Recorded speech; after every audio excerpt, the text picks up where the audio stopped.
what objectives it would take care.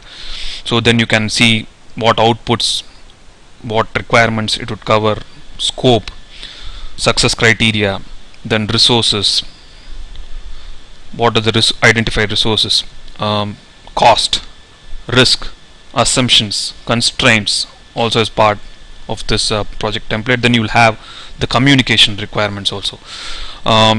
So you can see this is a template which would be used by different projects in the organization. I will quickly take you through one more template. So this again, you can see both of them have the same details. You can see the project manager name here. He's the project manager, he's the project sponsor. Then if you scroll down, you can see an overview, project purpose, the scope. Again, this also will have deliverable details. You might go into different length depending on how your organization operates or what kind of customers you have and things like that. So these are all customized templates for the organization as well as for the project. So you might, so if your project needs few more details, you might tailor this particular template that is used within your organization. So you can see out of scope, milestone details, conditions, assumptions, constraints, dependencies, what would be the impact, if there is a risk or something like that, then how would you handle those, scope change, risk management, resource planning, organization hierarchy, which is again part of the resource structure, resource breakdown, things like that. Then you would have what is the amount of resources, what is the cost involved, communications planning. Okay, so you would refer the contract or the statement of work which comes from the customer. The customer might be internal or external, the contract. One more template here. Yeah, this is one more template.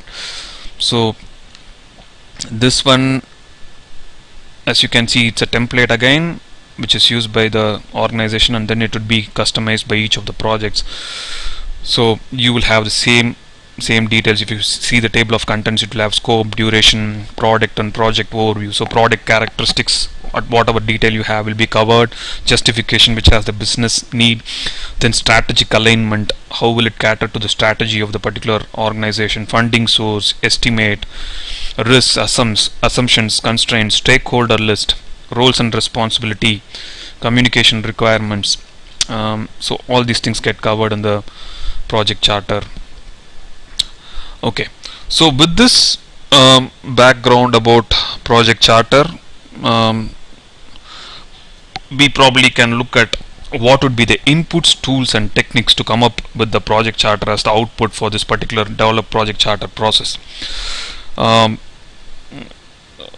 So the project charter understandably has the business need, it has the project manager's name, it has the project sponsor's signature, it has the milestone details, the cost details, the budget, that's what the cost details.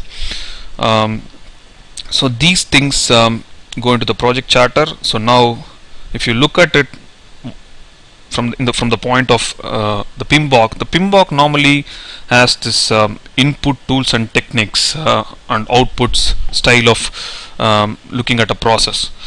So from this, now if you have to find out what would be the inputs for this project charter, so it would be easy to say that the statement of work is a very important input for the project charter. Why? Basically because the statement of work comes from a customer. So the customer details about what is the product characteristics out of this project, what product would be created, and what would be its characteristics, what would be the internal